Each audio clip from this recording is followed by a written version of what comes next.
സംസ്ഥാന സർക്കാരിന്റെ ഏറ്റവും വലിയ സാമ്പത്തിക ധനസഹായമായ സാമൂഹ്യ സുരക്ഷാ പെൻഷനുകൾ, ക്ഷേമനിധി പെൻഷനുകൾ, വിവിധ മേഖലകളിലേക്കുള്ള ആനുകൂല്യങ്ങൾ എന്നിവയുടെ ഓണത്തോടനുബന്ധിച്ചുള്ള വിതരണ നടപടികൾ സംസ്ഥാന ധനവകുപ്പിന്റെ ഭാഗത്തു നിന്നും ആരംഭിച്ചു. തദ്ദേശീയ തിരഞ്ഞെടുപ്പുകൾ കൂടി അടുത്തതോടെ കുടിശ്ശിക ഉൾപ്പെടെയുള്ള ആനുകൂല്യങ്ങൾ വിതരണം ചെയ്യുന്നതിലേക്കായി ചിലവുകൾ കുറച്ചുകൊണ്ട് ക്ഷേമ പ്രവർത്തനങ്ങൾക്ക് ഊന്നൽ നൽകുമെന്ന് ധനമന്ത്രി കെ.എൻ. ബാലഗോപാൽ വാർത്താസമ്മേളനത്തിൽ അറിയിച്ചു. ഓണച്ചിലവുകൾ തലയ്ക്ക് മുകളിൽ കനം തൂങ്ങിയതോടെ പല ഘട്ടങ്ങളിൽ വെട്ടിക്കുറച്ചതും എന്നാൽ അർഹതപ്പെട്ടതുമായ കടമെടുപ്പുകൾക്ക് അനുമതി തേടി കേരളം കേന്ദ്രത്തെ സമീപിച്ചിരിക്കുകയാണ്.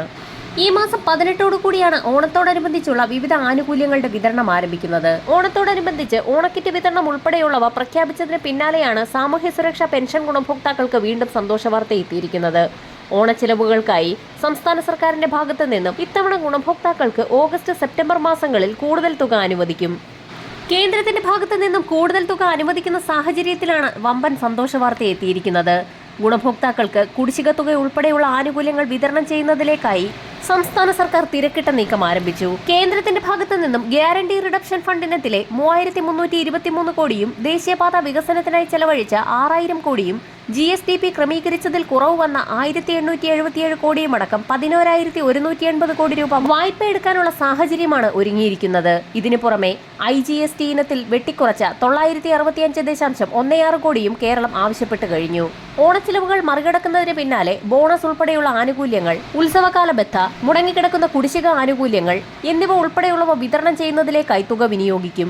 നിലവിൽ കേന്ദ്രത്തിന്റെ ഭാഗത്തു നിന്നും അനുകൂല നിലപാടാണുള്ളത്. 19,000 കോടിയോളം രൂപ ഓണച്ചിലവുകൾക്ക് വേണ്ടി വരുമെന്നാണ് പ്രാഥമിക കണക്കുകൾ.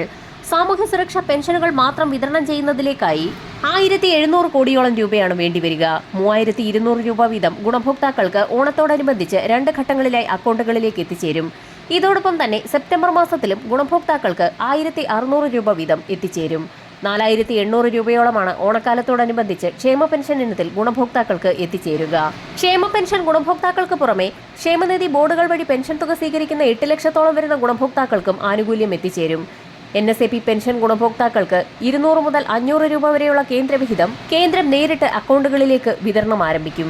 നിർമ്മാണ തൊഴിലാളി മേഖലകളിൽ കാലങ്ങളോളമായി മുടങ്ങിക്കിടക്കുന്ന കുടിശ്ശിക ഇനത്തിൽ 1-2 ഗഡുവെങ്കിലും അനുവദിച്ചേക്കുമെന്നാണ് റിപ്പോർട്ടുകൾ സൂചിപ്പിക്കുന്നത്. ആനുകൂല്യ വിതരണം വരുന്ന ആഴ്ച മുതൽ ആരംഭിക്കുമ്പോൾ സഹകരണ ബാങ്കുകളുടെ കൺസോർഷ്യം അടക്കം രൂപീകരിച്ച് ഫണ്ട് സമാഹരിക്കൽ നടപടി ആരംഭിച്ചു. ഓണത്തോടനുബന്ധിച്ച് വിവിധ മേഖലകളിലേക്ക് കൂടുതൽ ആനുകൂല്യങ്ങൾ വരും ദിവസങ്ങളിൽ പ്രഖ്യാപിക്കും. വരും ദിവസങ്ങളിലെ സർക്കാർ അറിയിപ്പുകൾക്കായി ചാനൽ സബ്സ്ക്രൈബ് ചെയ്യാൻ മറക്കാതിരിക്കുക.